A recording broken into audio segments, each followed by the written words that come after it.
Use more air to meet the piece.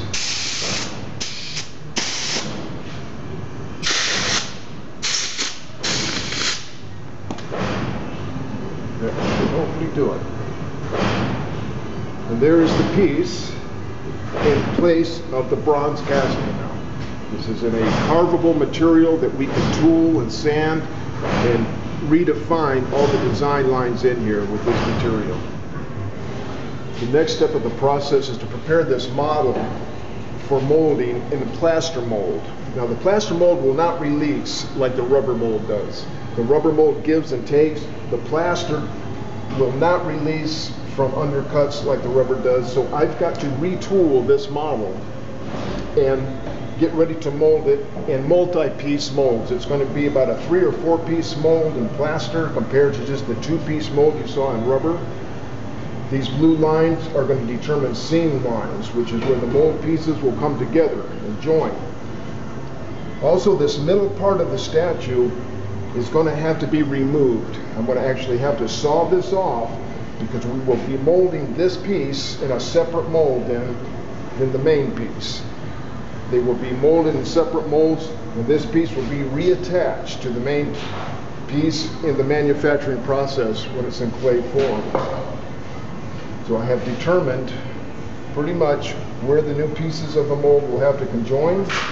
The next step is to saw, actually saw with hacksaw blades, chisels, this whole piece off here.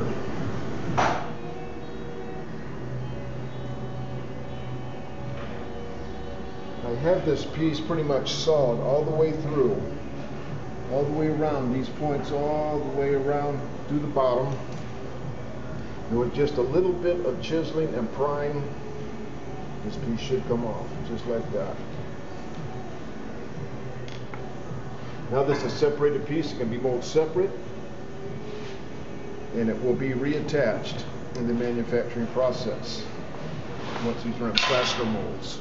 At this step, the model gets tooled and sanded. All the design lines are enhanced, and all angles are checked.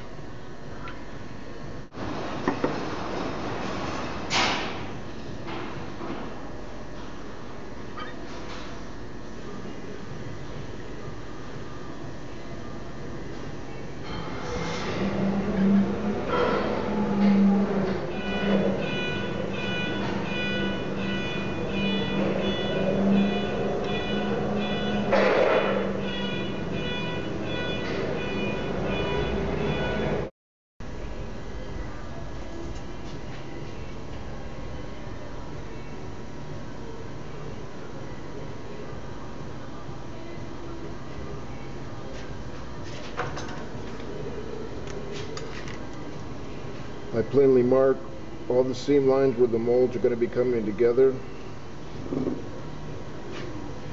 and more so.